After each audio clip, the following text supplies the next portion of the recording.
All right, Gina, you're starting this new business in 2 weeks. Yes. Where do you see that business 10 years from now? 10 years from now? Yep. Please share some of those stage names. I can't. Like literally can't? I mean, my name's Gina. Okay, continue. We might need to cut that. So out of school, you have a marketing degree. Mm-hmm. What do you do with that? Nothing. Stay in school, kids. What was like that star that you were trying to reach? I went on WWE.com and filled out an application to become a professional wrestler with WWE. What do you say to someone if they say, Gina, just find some balance? So that's a very good question, because I think it comes down to what you really want out of life. I think your identity can be whatever passions you want to fulfill. Do you feel like you know what your identity is as you see here today? I never want to attach myself to an identity, because I've done that in the past and it crushed me. Welcome to Barbells and Bourbon, Strength in Stories. I am your big, bald-bearded, barbell lifting, bourbon drinking son of a bitch, Sean. And joining me today is Gina Delucia. Hello. Hi, Gina. Hi. Welcome to our home. Thank you. You said you're not nervous at all. No, not at all. It's just another day. That's so crazy. Most people are like petrified of being on camera. Really? But you like it. I do. And I think ever since I was younger, so my mom was a photographer, so I'm used to always being on camera. Like anytime she would go to a photo shoot, she'd be like, Gina, sit right here. And I just, in my pajamas, whatever I was doing, just like constantly in front of the camera. Well, being comfortable in pictures is different than talking about your life. That doesn't scare you at all? No, I have nothing to hide. Ooh. Ask me anything. And you said nothing is off limits. I did. So this could get good. I guess we're going to find out. Good. Like the video, subscribe if you enjoyed at any point in time, and I know you will. I'm trying to get to 10,000 by the end of 2025, and you can help me. It helps Gina. It helps my future guest. All right, Gina. I think you could do 20. We're going for 20. Gina said so. Don't let her down. Don't let me down. Gina, I saw a picture of you, and I want to know who that girl is. This is a picture of who I like to call Little G. Little G. Little G is someone that I used to be, and someone that I am passionate about helping now, other people who are going through the same situation that I went through whenever I was younger. Got it. Yeah. I like that. Yeah, Lil G. Everything I do is for her. Are you afraid of going back to Little G? Of course. Now I am, but I know that every lifestyle change that I've made today is putting me in a direction moving away from that. And if I don't live up to everything that I'm saying, then I could go back to her. Yeah. So of course it's a fear, but I think that fear is a good thing. It keeps you pushing and moving forward to becoming who you want to be. Yeah. So you've obviously made a physical transformation. Mm-hmm. How about a mental one? Are you as mentally tough as you are physical? I think I'm even more mentally tough than I am physically now. Yeah. For sure. Because of that transformation and what it taught you? Yes, absolutely. Well, there's more to you than physical transformations. Mm-hmm. You gave me some bullet point items when we talked on the phone the other day. We've known each other for 10 minutes. Yeah. Literally. Yeah, that's it. So this isn't a scripted conversation by any means. I don't have any insider information. We have no inside jokes we're going to be sharing about Uncle Charlie. Remember when, like... We can make one. We can make one up, right? So you're going to be learning about Gina at the same time as me, which is fun for me, and it's going to be an organic conversation. Now, you alluded to a few turning points in your life on the phone. You were at the peak of the mountain, if you will, and that was pulled out from underneath you. Mm-hmm. And we're going to learn about what that did to you as well, because I think that created some mental toughness too. Absolutely. So I don't want to get too far ahead. Okay. So we're going to rewind in Gina's life. And I want to know what made the woman that's sitting across from me today the woman that you are. And we did talk about a few of those things, but I know there's tons more. So, where did you grow up, Gina? Grew up in another world, Mars, PA. Literally. Oh, But yep, out of this world. Yeah, I was a fighting planet my entire life. too many puns You here. literally can't make this up. Yeah, I went to Mars High School, kindergarten through 12th grade. Grew up in a very amazing home. I have an older brother, loving parents. They're both business owners, entrepreneurs. So I was instilled that drive and hard work since I was born. Yeah, good relationship with your parents. Yeah. Do you think it was your traditional family, if you will? I don't think any family's traditional, honestly. I think every family has their uniqueness. But you know, I love my family to death. Like, Yeah. couldn't want a better group. You're for sure. Italian, right? I am Italian. Yep. Just a lucky guess. Just a lucky guess. I don't know why. It was either that or no, it was Italian. Yeah. Big Italian family? Big Italian family. Yeah, for sure. Sunday dinners. Yep. The whole nine. Loud. Yeah. I've heard. One of a kind. I've heard all about them. I wouldn't want it any other way. Yeah. So, what was school like for you, Gina? School was honestly tough for me. Not in a sense, I never wanted to go to school. Like, I think seeing my parents be business owners, like, I always just wanted to go to work. I never tried in school. I barely graduated, honestly. Like, I was not smart at all, kind of just showed up and wanted to get out of there. You did the bare minimum? I did the bare minimum, yeah, in school, for sure. And what did your parents think about this? Did they not care? Well, it's kind of funny because my parents, they also, you know, they weren't good students. And I don't think being a good student really defines who you're going to become in life. I think there's a lot of things outside of school that make you a good person and build your character more than actual school does. And I'm not here like saying that kids shouldn't go to school. I think you should stay in school. Don't drop out. I'm Gina saying said that. so. Yeah. You know, I don't know. Like, I was never a good student. I wanted to go do my own thing. I wanted to move forward with my life, like, ever since I was younger. And you blame your parents for that? I blame my parents for that. Yeah, you are the reason why I was not good at school. What about your relationship with your brother? So he's a bit older than me. He's like 7 years older than me. Yeah. That's a bit. It is. Yeah. It is. So obviously, we're like normal. Yeah.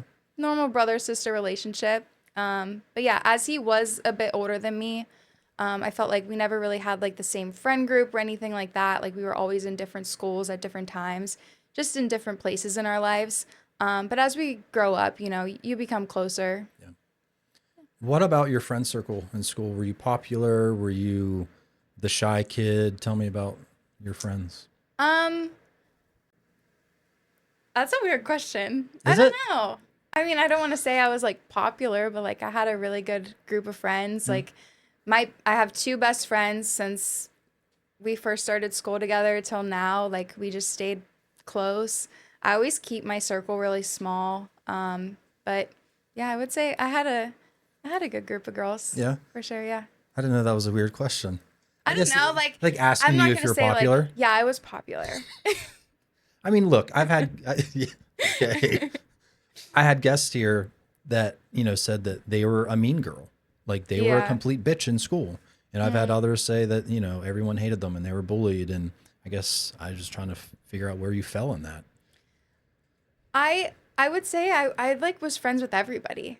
I think that's just who I am. Like, I never wanted to like cause issues with people. I just like keep the peace, Yeah. be nice to people, do your business, move on with your day. Like, I would gravitate towards the people that I had things in common with and I enjoyed being around, and then kind of just say hi to the others and move on. That was just kind of the way I've always Okay. been. Like a chameleon, A chameleon. right? Is that a good word? Kind of just blending I never in want with. to blend in. Oh. Okay. You want to be your own person. Yeah, I definitely want to be my own person, but I think, you should still just be kind and a good person to people. Yeah. Just because you don't agree with what someone's doing or wearing doesn't mean that you have to Yeah. attack them, right? Yeah. Yeah. All right. Exactly. So you're not a bully. You're not a mean girl. You're not popular.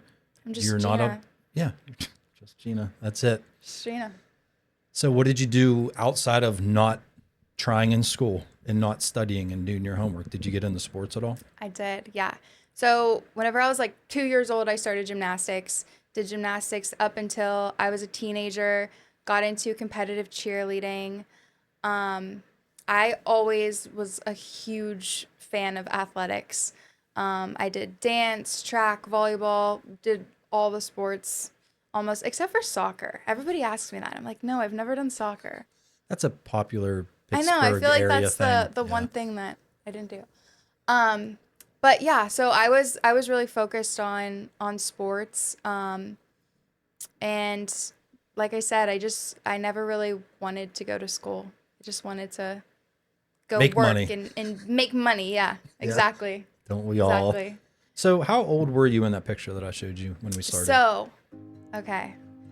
The picture that you just showed me, I was about 16. So I was always into athletics whenever I was younger, especially like gymnastics, competitive cheerleading. Whenever I came into my teenage years, I started to put on a lot of weight. And it happened like probably over the course of 2 years, I started to really gain weight. And I didn't know why. It was really frustrating because I was really into athletics. I was, training at the gym for hours a day. I thought at the moment that I was eating healthy and doing all the right things, but I kept gaining weight and gaining weight. It got to the point where I was like, you know what, I need to go to the doctors. Like something is wrong with me. And I went to the doctors. I was probably like 13 or 14 years old, and I got diagnosed with PCOS.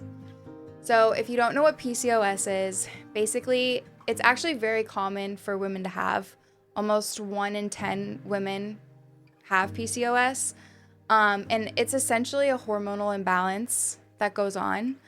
And the symptoms can vary, but the symptoms, like, they suck, especially for a young girl. Yeah. You're in middle school, you're already going through all of these other changes, and then you have the other symptoms of acne, hormonal acne, weight gain, inflammation, hair growth, like all of these just, symptoms that you don't want to have, especially as a female growing up at that age. So that was really frustrating for me. And I think at the time, whenever I first heard that I had it and the doctor, they say, this is something that you're going to have to deal with your entire life. Sorry, there's no cure for it. Here's some medication to manage your symptoms, as they always As they all do. As they all do. Yeah. So that was like my point where I really started to gain weight. And after that moment of that I was diagnosed with it, the doctor also told me I was pre-diabetic, I was obese, like all of these things just compiled on. And that kind of turned into almost like a limiting mindset in my mind, whereas I just felt like, okay, this is just who I am. This is what I'm going to deal with. This is how I'm always going to look. Yeah. And, that was really, really hard. And I went through a pretty rough patch, I would say, like at the end of middle school, all of high school, just because I was dealing with that and just all the symptoms. I can't they imagine sucked. hearing that as a teenager. Hey, Gina, you're diabetic. You're Yeah. obese. Yeah. All of these things that most people don't get until they're much older. Yeah. I can't imagine what that did to you. Now, how did you try to battle that weight gain before the medication? I was battling it. Like, I was the person in high school, I would wake up at 4:30 in the morning. I would go to CrossFit at 5 a.m., work out, go to school. I would pack my own lunch. I would meal prep. I would, after school, go to cheer practice. Like, I was showing up and doing all the work, and things were not changing, and I was so frustrated. Can't imagine. And it, like, I just always had that drive of like, okay, I want to be an athlete, I want to be successful, but then I had these things that were just weighing me down and holding me back. And it wasn't until I went away to college that I really got a grasp on managing my symptoms and healing my body. Where did you go to college? I went to Ole Miss. Ole Miss. Yeah, So you like flew the coop. I did. How Yeah. did your close-knit Italian family feel about that? They were sad, but it was something that, I wanted to go to a Southern school. I wanted to go far. I wanted to just like be thrown into the world and just try to do things on my own. And they were really proud of me. I was Yeah. the first person in my family to go to college. Yeah. So you didn't give a shit about school, Mm-hmm. but you went to college. I did. Why? That's a good question. I think it was just always something that I thought I would do. Did you think that you needed college to get a decent job? Yes. I think just the environment that I went into, or the environment that I surrounded myself with at school, all of my friends were going to college. Everybody went to college. I thought that's just, what you do. It's the next step, right? Yeah, absolutely. Did you know what you wanted to be at 18 years old or what you wanted to do for the rest of your life? So whenever I was younger, I always wanted to be an actress. And then I wanted to do something like within media and marketing. So that's what I got my degree in, was marketing. But I still like always had that underlying passion of like being on television or acting or some sort of thing in front of the camera. Look, Ma, she's Look, on TV. I'm here. She's on YouTube in front of the entire world. Yep. Is that still something that you want to do? Yeah. Absolutely. Yeah, and I'm working towards it. I actually just signed with a talent agency a few months ago, so I'm starting to get booked for some shoots, commercial, print. So it's in the works. We're working towards it. I just had a model on 2 episodes ago, Alia. Yeah. She works with 2 agencies. She does commercial prints. She's Yeah. in an ad on Amazon for Purell hand sanitizer. Yeah. And she does all kinds of random things. But yeah, she's a mother of 2, and that's her awesome. passion. You know, Love that. that's her identity, right? Mm-hmm. She doesn't want to just be a mom. She still wants to fulfill that lifelong dream. So Yeah. pretty cool. I think your identity can be whatever passions you want to fulfill. Do you feel like you know what your identity is as you sit here today? I never want to attach myself to an identity because I've done that in the past and it crushed me. I identified as an athlete, and then whenever I was no longer a quote unquote athlete at a professional level, I was destroyed. So rather than identifying myself as a specific job or a specific career, whatever it may be, I just try to identify myself with my values. And I think that's more important than a job title. I love that. Yeah. Yeah. So out of school, you have a marketing degree. Mm-hmm. What do you do with that? Nothing. Stay in school, kids. So you didn't get any job? No, I've never used my degree once. Why is that so common? It is, but you know what? I will say, people always say, "Oh, like why did I go to college? I don't use my degree." But it's the experience that you had in college. Like I genuinely think like I am a big fan of college. Like I think it allows you to really grow up, and it allows you to find your passion. It allows you to get away from your family and Yeah. everything that you're used to, especially if you go out of state. And everything, you just got to make the best of it. I'm not going to regret going to college. Well, I mean, I'm sure you made some really good experiences and some friends. Exactly. I went to a branch campus 10 miles down the road. I didn't experience college, even though Yeah. I was in college. It felt like an extended high school. Yeah. So I never lived that life, which had its effects on me. I'm sure it did. How so? I tried to live the college life when I graduated college, After college.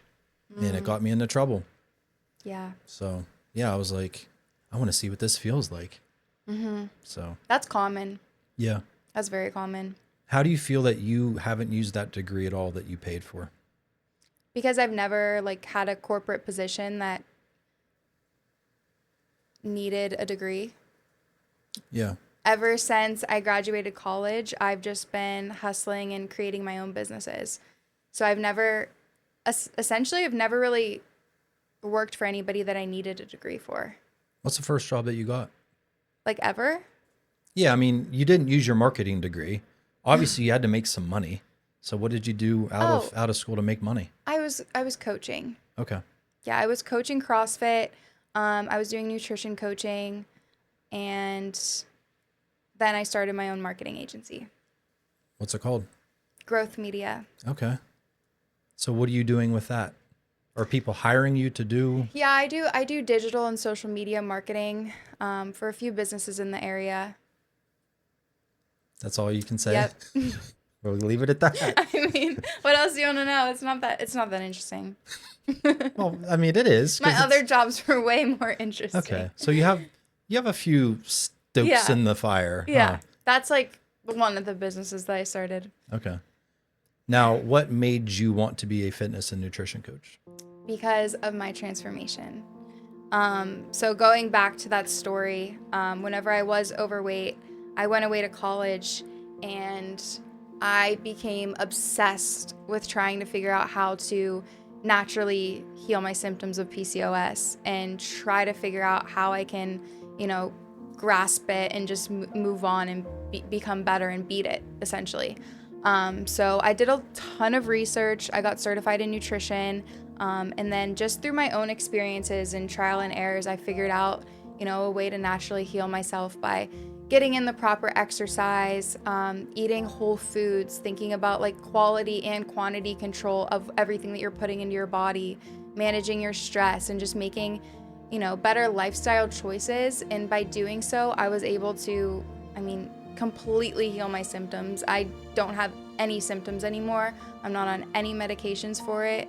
And it just shows you that, really dialing in your health and your fitness and your nutrition can drastically change your life. And sometimes even if the doctors say that you need this medication, and I'm not downing any medication, there are certain situations where you need it, but oftentimes it is a bandage and you want to get down to the root cause of things. Let's face it, pharmaceutical field is a moneymaker. Absolutely. So all the doctors are going to throw medicine your way to band-aid your problem, as you said.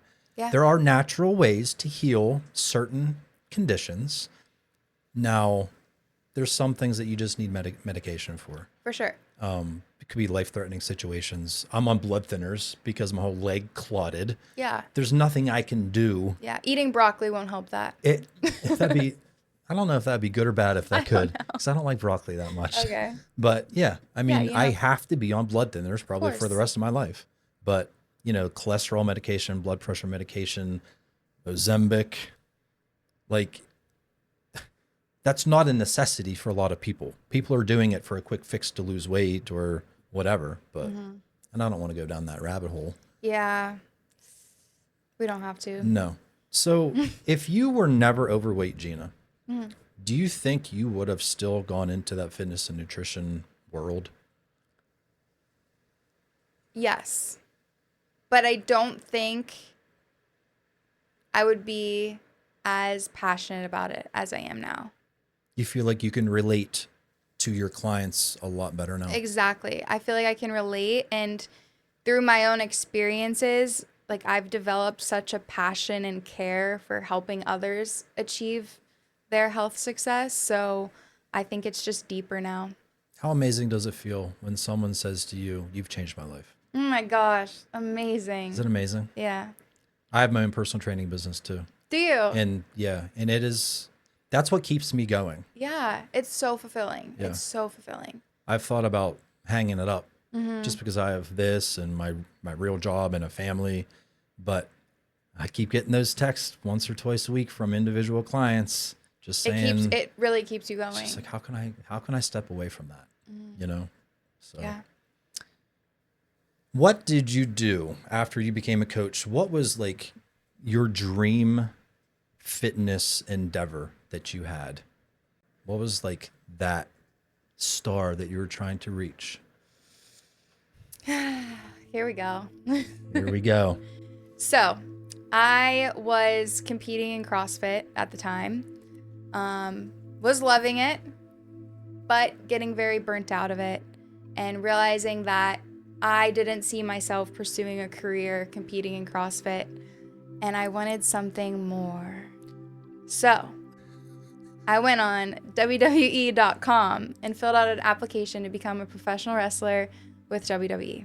Did you know anything about wrestling? Yeah, I did. Okay. So I used to watch it here and there whenever I was younger. And funny enough, my dad always told me, like, since I was younger, he's like, you are built for WWE. Like, you look like you could be a wrestler. Like, my entire life, he made up these, like, stage names for me. Like, he had it all mapped out. Please share some of those stage I names. I can't. Like, literally can't? Yeah, we're gonna keep that one on the down low. Okay. I know I said I would tell you. Okay, so you do have limits. All right.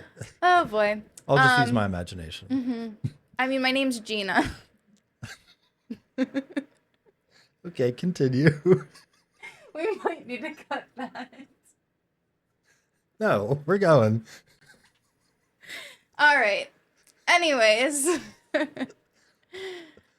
WWE.com. Yeah, I was like, you know what? This could be so cool. It's fitness, it's acting, like it's everything that I feel like I'm passionate about. I feel like this would be the perfect job for me. It's the perfect blend of athleticism and acting. Like, why not? Yeah. So I go on WWE.com, I fill out an application, I get a call 2 days later. I was like, this is fake. This is one of those scammers, just calling me. Too soon. Yeah, too soon. I answer it. They put me through like a whole phone call interview. And I got off the phone and I told nobody. I was like, this is too good to be true. Like, I don't know about this. I get a call the next day and they were like, hey, we really liked our conversation on the phone. We want to fly you out to WrestleMania for a tryout. And again, I'm like, is this a scam? Like, I was like, is this real life? Like, WWE wants me to come try out? Yeah. What was the application? Like, what did you have to tell them? Just all about my athletic background. I sent in a video, sent in some photos. They want to know, like, if you have any hidden talent, like, just like little questions like that, you know? So I filled out the application and yeah, I got called back almost instantly. They flew me out to WrestleMania. It was a 3-day tryout.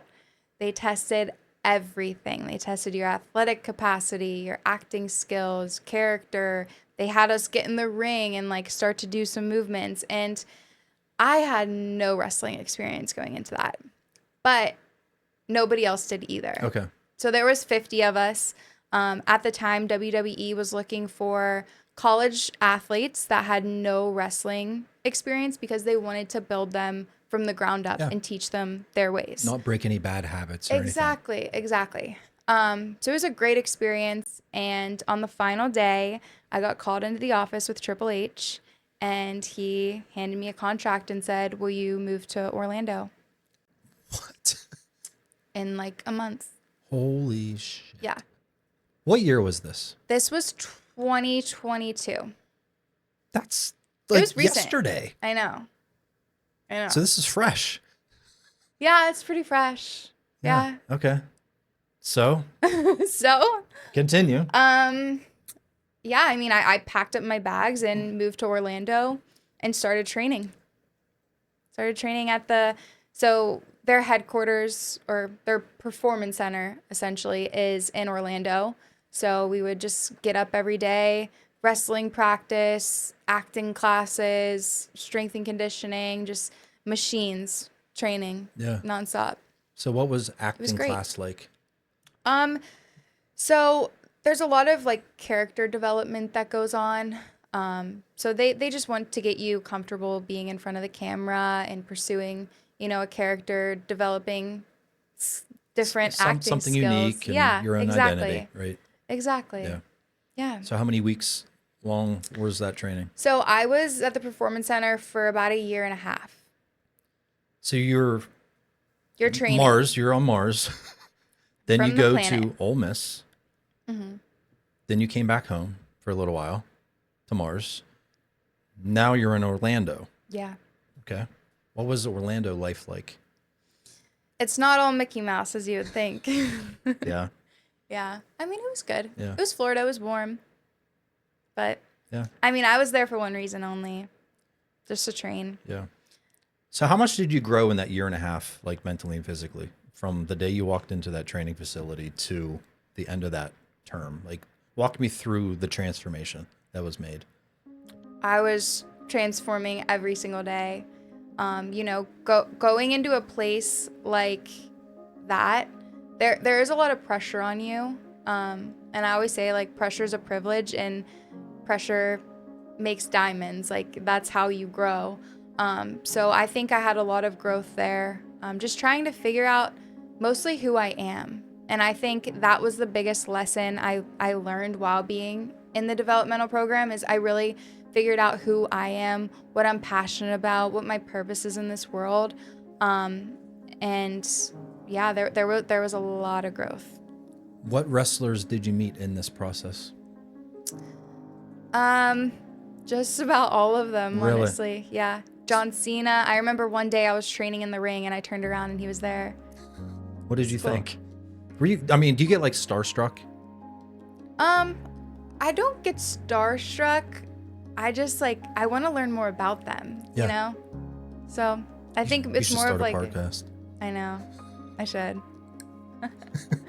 Just like you know, you just like want to learn more about Right. people and like what made you so successful, what made you dive into this career and this character, and you know, how'd you get to where you are? Yeah. Like, I just want to know. Yeah. So you're not a professional wrestler today, Gina. I'm not. What happened? Dun dun dun. I don't know, honestly. It's so I was training at the performance center for a year and a half. One day after practice, I go to the gym after, because I just have that obsession in me of, even after training, like, I want to get more work in. So I'm at the gym and I get a phone call, and it was from a Connecticut number. And I'm like, okay, well, that's where headquarters is. Like, why are they calling me? I answer it, and they said that I was released. No explanation, no reason why. It was just, you're released, your key fobs aren't working anymore. That's it. They literally cut the cord on you. They cut the cord. I tried to log into my WWE app. No, everything's changed. It's like you're erased from Yeah, WWE forever. Basically. And you know, in the moment, I remember just standing there. I like ran to my car because I was in the gym, and I just sat in my car for like 15 minutes, and I was like, what the heck do I do? I'm a failure. Why did they cut me? You know, all these negative thoughts are just racing through my head. Like, I don't even know what to do. I just felt so heartbroken. It's like everything that I thought that I was made for, I finally got, and then it was just taken away. Because the last year and a half, you were committed. You thought, I'm going to be in the WWE Yeah. one day. Yeah. And that's all you were focused on. Yeah. Not that's only during all. training times, but even after, when you go into the gym, like your whole life revolved around that. Yeah. It hurt. It hurt a lot. But looking back at it now, it was probably the best thing that ever happened to me. Who's the first person you told? My dad. What did he say? He said, wow, first. In his voice, oh, wow. I don't know his voice, but I can imagine. Oh, wow. And then he said, you know, I'll be down there tomorrow to help you move. And that was kind of it. Like, both of my parents are so supportive. They're there for me through everything. And I think he just knew, like, okay, I'm flying down to Florida just to be with you and help you get through this. And I'm so blessed to have a support system like that, just to be able to get me through it. 'Cause honestly, I don't know what I would do without them. It's amazing. Yeah. But you know, he's like, okay, this happened. There's nothing you can do now. You just have to move on from it. And I made a promise to myself that day too. Whenever I heard the news, I was like, okay, I'm going to allow myself for the rest of the night. I'm going to be sad. Like, I'm going to feel the hurt. I'm going to feel the heartbreak. I'm going to feel the pain. And tomorrow I'm packing my stuff and figuring out what to do next with my life. Because there's no sense in just dwelling on this, because that's not going to solve any problems. That's not going to get me further in life. So you gave yourself some grace. I gave myself grace. I did. I think that's really important, to give yourself some grace. Mm-hmm. I think we're all very hard on ourselves when we don't achieve what we think we are going to, whether it's an expectation we place on ourselves or a goal. we need to just give ourselves some grace, because that doesn't mean that's the end of your story. As we Just the beginning of my just story. the beginning, right? Yeah. So when you get back home, what is your life like? I felt so lost at first, but also so free. I remember the day I got home, I went on a run. And I was running around my neighborhood, no headphones, nothing. And I was just like, I can do whatever I want to do now. Like, I am free. Like, I don't have to pretend to be a character. Like, I don't feel tied down anymore. Like, there's so many things outside of this bubble that's out there that I can pursue and chase. And like, I'm just going to make the best of it. So I just, I decided, okay, well, what am I passionate about? Okay, I'm passionate about helping little G, as I said. Yeah. Like, I want to help girls that were in my position that felt so stuck. Maybe they're going through something similar to me now. I want to help them. I want to, just show up for the person that I used to be. Yeah. Yeah. Did that year and a half with the WWE going through that training change you to a person that you didn't really want to be? Looking back now. I don't think it changed me at all, but I think while I was in it, I was trying to be somebody that I wasn't. And I think if there was one thing that I could change during my time in WWE, it would be to be more of myself. Because, there's a lot of pressure whenever you're trying to create a character and create this persona just to be something that's totally different than what you are. But at the end of the day, WWE signed me for Gina. They signed me for me. And I wish I was able to showcase that more, because I think I would have been more successful that way than in trying to fit the bubble of who I thought they wanted me to be. Yeah. And that's a good life lesson in everything, like in anything in this world. Just be the person that you authentically are. It's going to get you so much further than trying to be somebody that you think other people want you to be. I think that's an easy trap to fall into, though, Absolutely. Gina, is because, you want to be liked. You want to fit in with your surroundings. And some people change who they are just so they're accepted by other people. But you even said from the beginning, you knew what your identity was, and you were strong in holding on to that. A lot of people don't have that strength to do that. And they're going to change into 10 different characters over their whole life just to be accepted. Right. But you never really fell into that trap. Good for you. Thanks. So you're on that run. You keep running and running. You Forrest Gump. Forrest Gumping it. So when did you decide, okay, you gave yourself some grace, you had your day of sobbing, we'll say, and then you're like, all right, you just put your boots back on, you hit the road. What did you get into work-wise after that? So before WWE, I was coaching CrossFit. After WWE, I went back to coaching. I didn't coach CrossFit this time. Okay. I realized that CrossFit was one of the reasons why I felt so crappy all the time. And I decided to change my training structure. Because it's hard on your body? It's very hard on your body. And listen, I'm not going to sit here and down CrossFit. It works for some people. I think it's great for some people that just need to get moving. But at the same time, you just have to be cautious of not overdoing it. Because I fell in the trap, and I know a lot of other people do, where you just want to be super competitive. You'll just... Then you're blowing your hip out. Working against you, and it's just pulling hammies and throwing your back out. Exactly. All of the things. Exactly. So that's another thing I learned in WWE, just changing my training structure a little bit. Post wrestling, career-wise, I got into fitness and nutrition coaching again, launched my own business, and I'm currently still doing that. But another thing that, really felt stripped away from me, going back to talking about identity, was the fact that I wasn't an athlete anymore. I'm like, okay, I was a gymnast my whole life, and then I got into cheerleading and then competitive CrossFit and then wrestling. I had always identified myself as an athlete, so I felt so lost. Then I got into bodybuilding. So I was like, the hell? I'm not an athlete anymore, so I'm going to go do a bodybuilding show, just like to try to chase that athleticism. Now, were you chasing that because that's what you felt like you needed to keep being, or is that what your passion was? I think it's a little bit of both. I've always identified as an athlete, so it was very uncomfortable for me not to be an athlete, but also I love it. Yeah. Like, I love competing. I love pushing myself and challenging myself. So I was like, okay, well, if I'm not really finding a challenge with wrestling, I'm going to try to challenge myself by just trying to be better every single day. I was like, what better way than to try to do a bodybuilding show? Yeah. Why not? Why not? Before we talk about that, though, when you came back after you got that call that changed your whole world, did anybody make you feel like you failed? Myself. Yeah.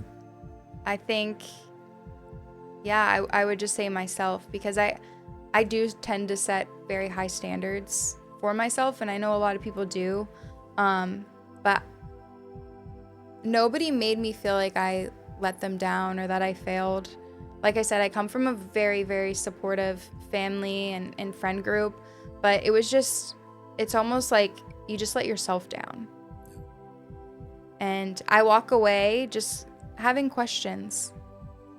Do you think you're ever going to get the answers? Never. Yeah. I'll never get the answers. So Are you okay with that? I am now. For a long time, I wasn't. Because you constantly will ask yourself, okay, well, was it my performance? Was it the way I looked? Was it something I said? Like, you never know. It just happened. So the way that I dealt with it was I just accepted the fact that I'm not going to get any answers. It is what it is, and there's no need to waste energy or time worrying about it anymore, because I know that there's something else greater for me out there that's more fulfilling, and I'm already feeling that now. Yeah. All right, before we get into bodybuilding, I need some supplements. Can I interest you in some Project One Nutrition Amino My Evolution? favorites. How about that? My favorite too. What's your discount way. code, Gina? Do you have one? Gina. I didn't drink out of this yet. I'll just use mine. I don't think my arm's long enough for that. Discount code Gina, save 10%. You got it. It's right here. Or you can use this one, BTC10, and also save 10%. Use that one. All right. We love Project One. What flavor do you have? This is blue raspberry. Mm-mm. How do you say raspberry? Raspberry? You don't say it like it's spelled? No. Is that weird? If I Yes. What do you call salmon? do? Or met salmon. Salmon? Isn't that what you're supposed to say? Look, I have a thing where I'm really big on pronunciation. I'm not like a nerd or anything, maybe a little bit. But like, how do you say the word, if you were celebrating someone's accomplishment, you say the word starts with a C. Congratulations. How do you say it again? Congratulations. Okay, so you say it with a D. Congratulations. Yes, I do. But it's spelled with a T. How do you say it? Like a weirdo. Congratulations. Yeah. Which way's right? I don't know. Ask Comment Siri. below. Does Siri really know everything though? I don't know. Comment below. How do you say congratulations? Is it at, or adj? So there's like congratulations. But like, you look at a grad, like a graduate. Yeah, but that's spelled with a D. You're not gonna say gratuate. I'm Okay, you're right.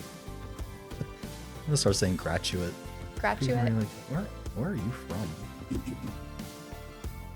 All right, And he girl. knows. Cheers. Cheers.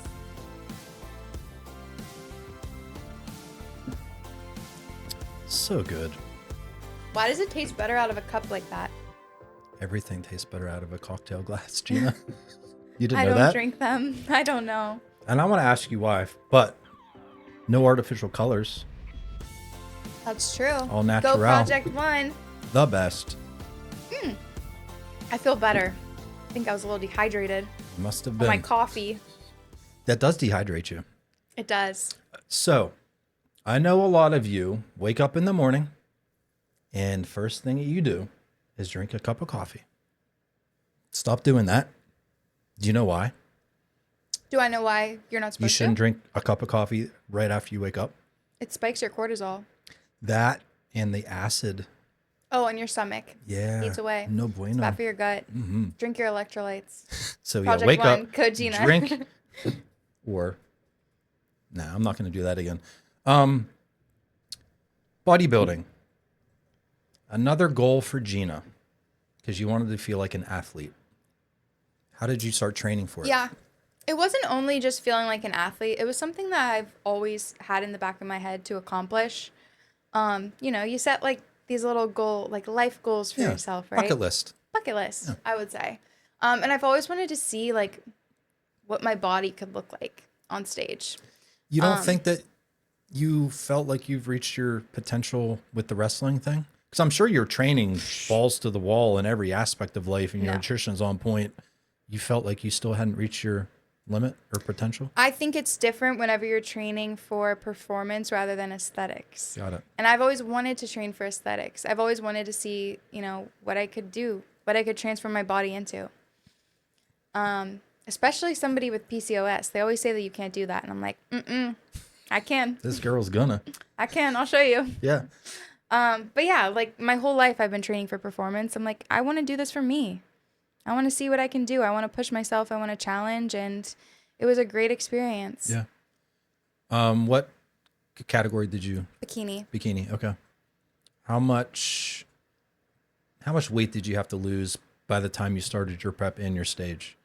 Like 10 pounds. That's not much. Yeah. I'm back up to normal now. Okay. When was your show? November. So like yesterday.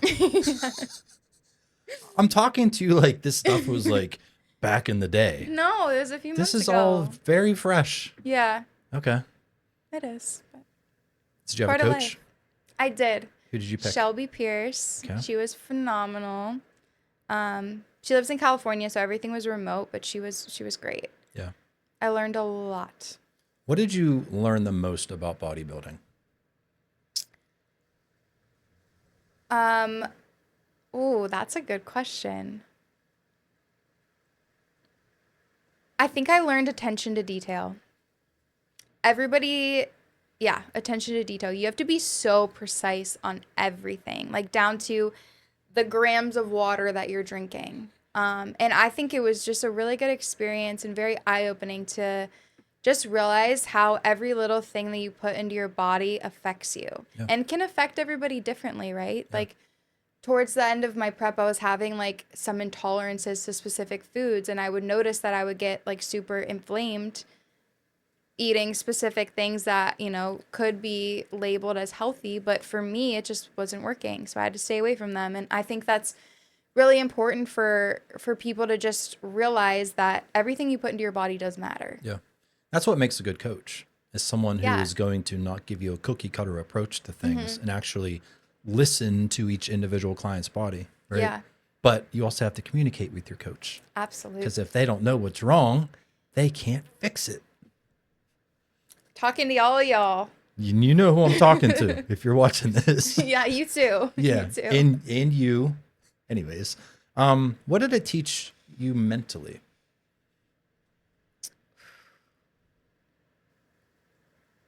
Consistency. I think I already knew that. I would say consistency, just the power of it. And, this is what it taught me, that you shouldn't set limitations on yourself. Because going into it, I did not think that I could get to the point where I was on stage. And it just shows you that, like, if you really do dedicate yourself and put in the work, you can accomplish anything. Like, if you would have told 16-year-old me that I could look like that one day, she would never believe you. Yeah. But it's possible, and I think that's just a really good life lesson that, like, if you do actually dedicate, stay consistent, and put in the work, you can accomplish just about anything you set your mind to. And this isn't just the physical. I know probably Yeah. 90% of you don't care about bodybuilding at all. This isn't a bodybuilding thing. This is a life thing. Consistency, discipline is going to result in success in any aspect of Yeah. life, right? Business, relationships, working out, everything. Everything. Now, what show did you do and where did you place? Wait, what? What show? Maybe I didn't phrase that right. What show did you do and what did you place? Okay. Where did you place? I Wait. competed in Orlando at Clash. So it was a pretty big show. I placed second, third, and fourth in the 3 different divisions that I competed in. And it drives me crazy to this day. That you didn't win. What are you going to do about that, Second Gina? place. What are you going to do about it? I might be doing another show in the fall, but I really got to focus on building my businesses right now. And I know that in order to be successful, you got to focus on one thing at a time. So right now I'm putting all my time and energy into business, Gina, at the moment. What do you say to someone if they say, Gina, just find some balance? I say no. I think balance is possible in certain aspects of life. But for the extreme things like bodybuilding or building a business, you almost have to go all in with one or the other, right? I think so. That's a very good question because I think it comes down to what you really want out of life. Some people want balance, and that's totally fine. But I think to be like extremely successful, you have to sacrifice some things, and you can't have overall balance if you really want to be at the top of whatever you're pursuing. Like for me, I want to build really big things, and in business and in my health and fitness, and I know that in order to go after those goals, I'm gonna have to sacrifice things. Yeah. And I'm okay with that because overall that's my goal. Now if your goal is to, work at your career and balance your family life, yeah, you need balance, but that's your goal. Right now that's not my goal. Yeah. How do you define success? I define success as pursuing your purpose. I never think that you will actually reach success while you're on this earth. That's depressing. Like overall success of your life, like I think it's more about what you leave behind and your legacy. Girl, you're speaking my language now. Yeah, I think true success is not just about what happens while you're on earth. It's the impact that you make beyond you, beyond yourself. It's your purpose. Yeah. Yeah. I love that. Yeah, I don't want to be remembered for the things I had. I want to be remembered for the lives I've changed. Exactly. Right? Mm-hmm. You're the same? I think that's success. 100%. Yep. Completely agree with that. So are you going to be more satisfied getting a first place bodybuilding overall pro card or someone putting a 5-star review on Google on your business? I would be more, probably my business right now because bodybuilding, it's a weird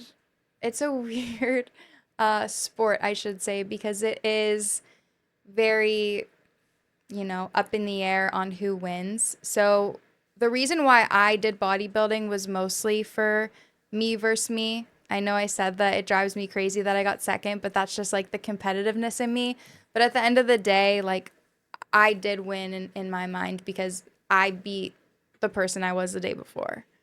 But as for business, that's a tough question too, because everybody's going to have an opinion. And of course you want all the 5-star reviews, but I know that you can't make everybody happy. So that's a tough question. Yeah. That's the point. I would say business. I'm mostly focused on business right now. Okay. And I didn't ask myself that question, but that would make me more happy. Yeah. I feel like with a business, I feel like your heart and soul go into that a lot more Oh, than it's my baby. bodybuilding, right? Yeah. Bodybuilding's such a subjective sport. The judges, your competition on stage next to you, like there's so many factors that are out of your control. Absolutely. But your business, I mean, you're creating that from the ground up on your own. Literally. So yeah, I think that would mean more to me. Yeah. Just like you liking the video would make me so much happier than if I were to get a dislike. I would hope so. Yeah. Like, oh, I love when people don't like That's it. your cue to like the video. Smash it. Ding. It's free. This is all it takes. Or whatever finger you use to like things. Or your toe. If you're one of them. No judgment. So we keep talking about all these businesses. Can you just tell me how many you have and what they are? Yes, I have 3. So right out of college, I started the marketing agency. I do my fitness and nutrition coaching, which is Fueled by G. And then in 2 weeks, I'm opening a cafe in Cranberry called Fueled. How scary is that going to be for you? It's scary, of course, but I'm just so excited. Yeah. I think it's needed in our community, and I'm excited to bring. So basically, it's a health cafe. So I'm going to be offering like protein shakes, acai bowls, coffee, healthy alternatives. Eventually, I will be doing meal prep. So it's just going to bring like healthier options to the community, in hopes to just help people out on their fitness journey. I love that. Yeah. And I mean, I'm sure you're going to build a community in the process, right? So it goes Absolutely. beyond fitness. Yeah. People are going to want to go there just because they feel better walking in that door. For I'm sure sure. that's what you want, right? For sure. So you have these 3 different avenues of business. We talked about balance earlier and how balance doesn't exist. What are you going to do with the 3 and what are you putting the most heart and soul into? That's a good question. So I'm stepping away from my marketing clients. This is going to be like my last month working with them. And I am going to go full in on my just Fueled brand. So essentially my fitness and nutrition coaching business is called Fueled by G. My cafe is called Fueled. And I basically want to, like, my vision is to make Fueled like an empire. I want it to be a place where people can get education tools, they can get healthy treats, they can get support, community. I have a lot of other things up my sleeve for the brand, but essentially I'm just going to be pouring my heart and soul into it. Like I said, it's my baby, and I'm doing everything that I can just to make it an impactful place and a safe spot for people to come to. How hard has it been to build that brand? Obviously, like, building a brand is insanely challenging, but whenever you're so passionate about something, it's like I wake up in the morning and I'm just like, I want to go work. Like, I want to go build. Yeah. And I think that is so important for whether it's a career, a hobby, anything, but like just to have something you wake up in the morning and you're like, oh my gosh, I cannot wait to go do this. I cannot wait to take one more step and keep building brick by brick. Like, it has been way more enjoyable than it has been essentially like hard work for me. So that's what makes it even better. I love that. I mean, yeah, if you're doing something you're passionate about, it doesn't Yeah. feel like work, Absolutely. right? Yeah. And of course there are days where it's work. Like, don't get me wrong, it's work. It's a lot of work. Yeah. But it's like the overall vision is what's keeping me going. And like, we go back to purpose. Like, I feel so called to create something like this, especially for the community, and just build more awareness about the importance of health and fitness, that it's pushing me. I think the health and fitness industry is a very competitive place to be right now. It is. So what's going to set you apart from everybody else? I think being relatable and having experience and being able to like share stories will separate me. Also the education part. So my cafe is going to be a lot different than a traditional cafe. I'm going to have like on-site health and fitness coaching and educational resources in there. So not only are you coming in and just ordering something random off the menu, like say you go into Smoothie King and you want a protein shake, right? You walk in there and you order the peanut butter chocolate shake, right? It's my favorite one. Really? Yes. I love those. No, I'm not saying Smoothie King peanut butter chocolate shake's my favorite shake in the entire world. I'm saying, I was like, oh no. no. What did I say? Yours is going to be my favorite. No, I'm saying like the peanut butter chocolate. Like that's my go-to. Me too. That's why I said it. Yeah. Peanut butter chocolate is the best dessert of all time. I just crushed your dreams. Like I was like, what? No, but like you go into places, but you don't really know what all is in it. And a lot of times, especially nowadays with marketing, like they can market that this thing is healthy and high protein, but you look at the ingredient label and it's not. So I just want to be a place that's like authentic and real and gives it to you exactly how it is, and also educates people on what they're actually putting into their body. Like for example, I went to Starbucks before this, right? And I was like, you know, we're going to be on a podcast. I might need a little snack, right? So I'm looking around Starbucks. Okay, what kind of snack should I get? I come across this box that says protein box. I'm like, okay, great. Like, got to get my protein in, right? It has like 8 grams of protein and like 32 grams of fat. I'm not kidding. I'm like, okay, that is not the best choice if I really want to prioritize my protein.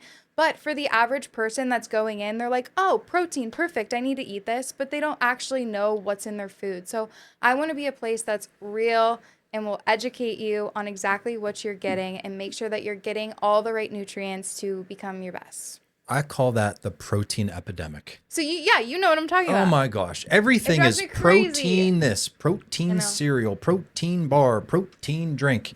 But you look at the label and it's 10 grams or 15 grams. I think it should be illegal to name something protein if the protein isn't the highest macronutrient. Because that is misleading. It is. It is. 100%. That's a very good point. Yeah. Or the sugar content's ridiculously high to make it taste decent, because if it didn't, it would taste like sawdust because the protein, it's getting out of hand. It really is. You know what else is getting out of hand? The tipping epidemic. I'm sure you got asked to tip at Starbucks, right? I actually didn't. I mobile ordered. Oh, you sneaky. Yeah, the little thing they give you at the drive-thru. Oh, yeah. They ask for a tip. Oh. What do you do? I always tip. Why? Because they're servers. But they're not. They're making my drink. Just kidding. This is a black coffee. All they really did was pour it in there. They're doing their job. Yeah. I don't know. I'm not trying to make you feel bad. I'm not trying to make you feel bad. I'm trying to make the Starbuckses and the Subways and the McDonald's feel bad for asking for tips. Because the money goes to them. It doesn't go to the employees. Did you know that? No, I did not know that. Next time that you're at a place that has a tipping kiosk or something asks you for a tip, ask the employee, will you get this tip? Really? Yes. I didn't know that. Yeah. They don't split it? Nope. It's not like a restaurant where if you put a tip on your check, some goes to the server, some goes to the cook, some goes to the whoever. I never knew that. Yeah. I feel scammed. And now you do too. And I'm not sorry about it. Wow. But you didn't expect to learn that today, did you? I didn't. So I'm not saying don't tip, but, and I always do too. I'm guilty. Be careful where you do. It makes you feel bad if you don't. Yeah. It's a social phishing attack, essentially, because they know you're going to feel guilty by hitting none. Yeah. That's so true. Are they going to spit in my drink because I didn't tip? That's what goes through my head. I think that too. Well, you know why I think that? Because I had a real life experience. Tell. Ugh. So I used to work at McDonald's when I was 15 years old. And I was making a burger. And I had my headset on so I can hear the drive-thru orders so I can stay ahead of what's going on. And I'm getting ready to wrap up the burger. And the drive-thru girl comes running over. She's like, wait. Don't wrap that up yet. She spit in it. Did you give them the burger? I probably just continued to do my job. I didn't give them anything. I guess they pissed her off. That's I guess they pissed her crazy. off. Wow. She spit. Don't piss Ew. off the drive-thru. Don't go to McDonald's. We're going way off track here. What is up with the miserable drive-thru people these days? I don't go through drive-thrus. Oh, you just do mobile. So, okay, well, that's no fun. I'm sorry. I can't ask them because they can't answer. I'm just saying, everyone seems so miserable these days. Like Yeah. you're bothering them. Yeah. Is that all? Anything else? Like they're rushing me. It's like, as a matter I of think fact, that's the service industry in general. It's almost like you're inconveniencing them by showing up. right, I don't know what you want me to do. right. Yeah, I do feel that. The people at Starbucks are usually nice. That's Yeah. about all I go. Okay. Well, anyways, I know I went off on a huge tangent there. These are the things, Gina, that bother me. And I just have to get them out sometimes. This is your place. Yeah. Spill it. I should come on your seat. What else bothers Like, Sean, you? tell me what bothers you. And I'll just blah, blah, blah, blah, We'll blah. have a therapy session. Seriously. I mean, honestly, though, this kind of is a therapy session for It is. my guest. It is. I'm not a therapist. I don't claim to be a therapist, but talking about things is therapy. It is. How many people have sat down with you, Gina, and asked you these questions before? Maybe close family, Yeah. right? I think like these are my favorite kinds of conversations though. I think more people need to have deep conversations like this and just get to know people more because I think it's very powerful. You can learn something from anybody. That's why it exists. Because Anybody. you're inspiring somebody. I guarantee it. Aw. You're helping somebody. You are making someone who's on the fence about starting that business. And guess what? After hearing you, they're going to go all in. Do it. Do it. There's your cheerleader coming out. Oh no.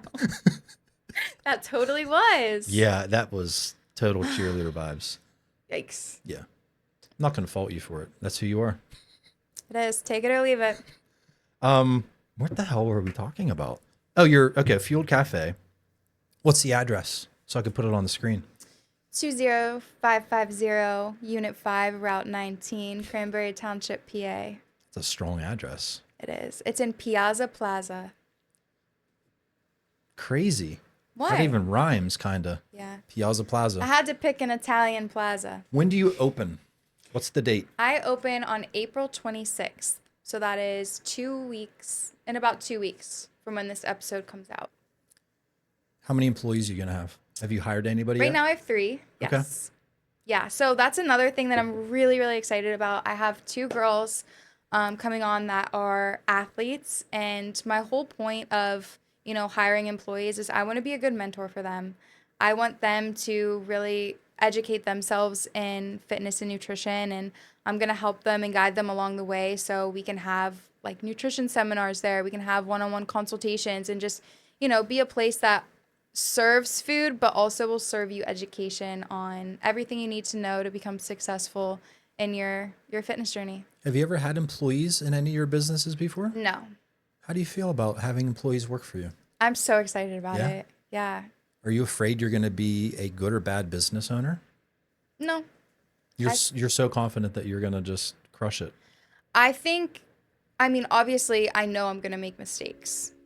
Like it's bound to happen, And but that's I okay. think I've been so extremely blessed by having both of my parents be business owners and kind of just observing them ever since I was young. Like I really instilled like the hard work that it takes. Like I remember being young, my dad, he like always slept with his phone on because he would get these calls at like 3 a.m. that he would have to go and, handle business. And I was just like, that was just something that I always observed. I observed the way that they, treated and spoke to their employees and the way that they showed up for their business. And I think that was an extremely important lesson and blessing that I had in my life.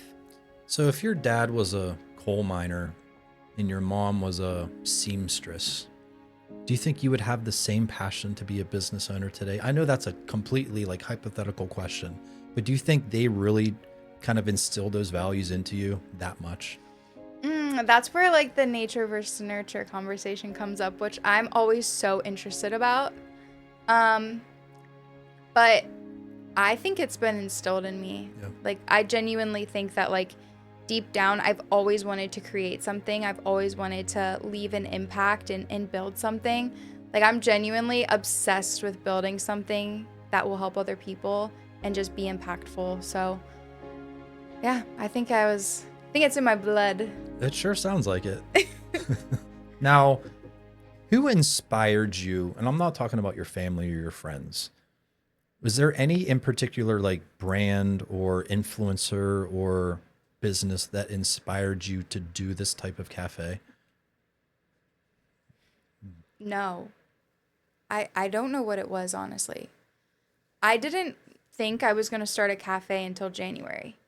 Like, this is all extremely new to me, but I truly think that dreams and visions are like planted in you for a reason. And I've always been the type that, like, if I can envision something, I will go after it. If it's something that I genuinely think will be impactful and aligns with my values. So, like, for some reason this cafe just like kept popping in my head, and I was just like, I'm creating it. Yeah. Like, I have this vision for a reason. I'm going after it. Something put this in my heart and in my mind for a reason, and I'm going to make it happen. No fear. No fear. Actually, I have a tattoo that says faith over fear right here. And I live by it. Faith over fear. I'm telling you, it's real. Are you a Christian woman? I am. Yeah. How much do you trust in God of all your decisions? Pretty much all of them? Yeah, pretty much all of them. Yeah. I should say all of them. And I don't like to talk about religion, and I'm not really specifically talking about a particular religion, but yeah, I mean, I think in whatever you believe, like, you should always have a belief in something. yeah. No matter what it is, just something bigger than you, that can help guide you. Yeah. No matter what it is. Gina, your life has seemed to be almost too perfect, except for the weight issues when you were a kid and the WWE fallout. Like, is that really how your life has been? Has it been that perfect? No, far from perfect. I think I have a mindset where I just always try to look at the best of things and make the best out of situations, but I've definitely, I've been through a lot of struggles in my life too. Like family stuff, relationship stuff. Like, I just got out of, almost 5-year relationship. And there's been a lot of heartbreaks. There's been a lot of failures in my life too.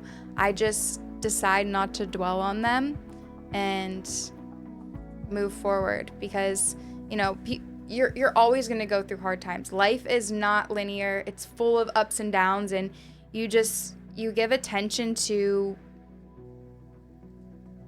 what you put your energy into is essentially where your attention goes. Yeah. So I just want to focus on the good. Yeah. And I'm not trying to like put you in a certain bucket, but I realize that some people sit here and they want to put on an image that everything's always okay. And for some people that's the case, and that's good for you, but that's not reality. Right. And I know, I appreciate you sharing that relationship struggle with me and, family struggles, because that's life, guys, and It is. we all struggle with our own demons and animals and depression, anxiety, addiction, you name it. And, it's okay to Absolutely. not be okay. Right. Absolutely. Yeah. I've been through many phases of my life where I've been so debilitated with anxiety and, days where I don't want to get up out of bed, but like, it's going to happen, and you just have to, kind of silence those bad thoughts in your head and move past it, because they're always going to be there. They're always going to be there. Yeah. All right. Speaking of challenges, we got to arm wrestle now. Oh boy. Did you make it to that part in the episodes? Yeah. Of course I did. Okay, just checking. Some people are like, wait, we arm wrestle on this? And then I instantly get offended because that means they never watch anything. And I'm just like, No, I think Then- this then is I the really wanna coolest slam part. it. I think this is the coolest part. so my last guest, no, I'm sorry. Last night, so, okay, I'm going to share some stuff about what's going on in my life right now. I am going to be drumming in a band. Drumming? Drumming. You drum? I do. I dabble. I've been drumming off and on since college. I was in a college band. We did Battle of the Bands. Then I was in a garage band. Then I was in another garage band. I've never been like really good because I never really had the time to practice a lot. And I never really had a nice kit to practice on. Anyways, but I love drumming. So a band has invited me to fill in for their drummer That's for exciting. 3 shows coming up. The band is called Who's Debbie. They're playing at a winery in Greensburg at the end of May. It's a fireworks night. Wow. Apparently it's going to be the biggest crowd they've ever played in front of. And it's going to be my first show ever. That's so exciting. I'm really pumped. That's exciting. So anyways, why did I even bring that up? I don't even know. Why did I bring up drumming? You wanted to tell people. I did. I've been dying to tell people. Yeah. But That's yeah, okay. so yeah, it's That's awesome. We'll have to come see your show. come watch me. Do you know what don't songs you're shred. playing? I have a set list that they've used in the past for a Okay. few shows, so I have an idea. Have you been practicing? I practiced last night with the singer and a guitar player. I play a few nights a week. I have a kit in my basement, electronic kit, so I Oh. just have fun playing along with songs on Yeah. that. But I might buy my own kit. Yeah, Yeah. you should. I should. Anyways, enough about me. All right. All right. Oh, As you know, I'm going to ask you a question. ask me a question. I feel like your words are longer than mine. They are. Do you Can I want me have to can I have a step stool? just put your fist underneath? No, we'll figure it out. Okay. All right. Ready? Start when you're ready. All right, Gina. You're starting this new business in 2 weeks. Yes. Where do you see that business 10 years from now? 10 years from now? Yep. I see it worldwide. Yeah? Oh, yeah. What's it going to take to get there? Give me some Hard work. resistance. Vision. Not today. Not today. Hard work, vision. Tap, tap. Yeah. Hard work, vision, consistency, and doing something that nobody's ever done before, which is what I plan to do. Do you follow Alphalete by any chance? I do. What is that to you? Alphalete? Like Yeah. the brand? To me, like Christian Guzman and what he's created with Alphalete and Alphaland and 3D Energy and all of his Yeah. other, he is such an inspiration to me. And that's why I asked you if there's anything or anyone that inspires you. Yeah. So I love him and his wife. I listen to like all of their, information that they put out there, and I love hearing their stories, and it is extremely, extremely inspiring. Another power couple that I like to listen to is the Hermosis. Hermosis, yeah. Yeah, Alex both of them. and I think what is it? Layla. Layla, thank you. Yeah, I think both of them, all 4 of them are just incredible. And you can take a lot of things that they talk about in business, and what they've built. I definitely use that as inspiration, and I have big visions and goals for myself, and I know it's just a matter of time. Yeah. Now, do people like that discourage you at all? No, not at all. If anything, they're proof that it can happen. I asked you that because sometimes I get discouraged. There's times where I'll see like Christian posted in a YouTube video and I won't click on it because it's going to make me feel like I'm not good enough. I think that is a belief that you're telling yourself. Yeah. And I think that's a mindset change that you can have. I think you can go either 2 ways. You can use it as inspiration, or you can use it as demotivation. And it's just, you have the power to decide what you're going to use it towards, you know? Yeah. Every day's different. Yeah. And a lot of times I think that's another thing that a lot of people get caught up in is comparing yourself to people. You see all these people on social media that have massive success, and it's almost to the point where you're like, oh, well, they must have been given that, or they're this way because of this. But no, it's just you need to work on yourself so you can get to the point where you are successful in your own way. Yeah. And it doesn't have to mimic their success. It can be your own success because, you know, like we talked about before, everybody's definition of success can be different, and you just gotta go after your visions. Yeah. Yeah, I mean, every day is different. It depends on my mindset for the day. You know, sometimes I'll click right on that video. I'm like, yeah, Christian, like, what you got going on today? And other times I'm like, nah, I'm not ready for it. Really? Yeah. So I'm insecure. I'll admit it. I have a lot of insecurity. I say confidence issues, and that stems from my childhood. Mm-hmm. And that's why we start these stories from childhood, because that creates who we are. And sometimes we can't break those mindsets that we've had as a child. And I'm still struggling with insecurities and confidence things. So to me, you know, sometimes I kind of fall on that kind of line of being a failure because I'm not at the point where I want to be in my head. I don't think insecurity is a bad thing. No. I think you can use it as fuel. I have insecurities. Everybody, if you don't have insecurities, you're lying. Everybody has insecurities. If you didn't have insecurities, you would be stuck in the same place you are. Yeah. Yeah, I agree with you. And some people let those insecurities go too far. Of course. But you have the power to let them drive you or let them stop you. You said fuel. Is that why you're fueled? I am. Is that what that word means for you? It does. Yeah. I think fuel can be used in so many different ways. Fuel, the way that the things that you put into your body, the things that you put into your mind, you know, your purpose can fuel you. It's just like that drive, you know, that is fuel. Do you have a tagline? Fuel yourself to become your best. I love that. And that's what you've done. Mm-hmm. You took all of those past struggles and very recent struggles to fuel yourself to be the best version of yourself. Exactly. Right? Exactly. And everybody has a story. Everybody has struggles that they went through. And it's your decision how you let those things impact you.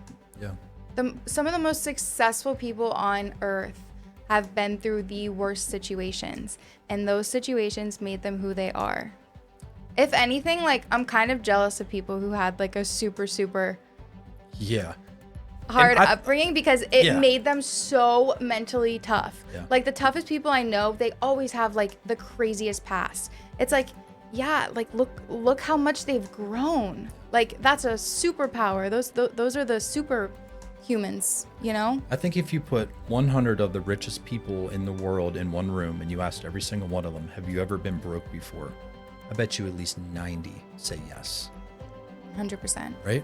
Mm-hmm. I tell my mom all the time, I'm like, you're too nice to me. You need to be tougher on me. And you say that because you want to grow from it, right? I want to grow, yeah. Yeah. Does she? No. Come on, Mom, be mean. Does she have a mean bone in her body? No. She's the kindest soul. I love her. She's my best friend. That's awesome. Yeah.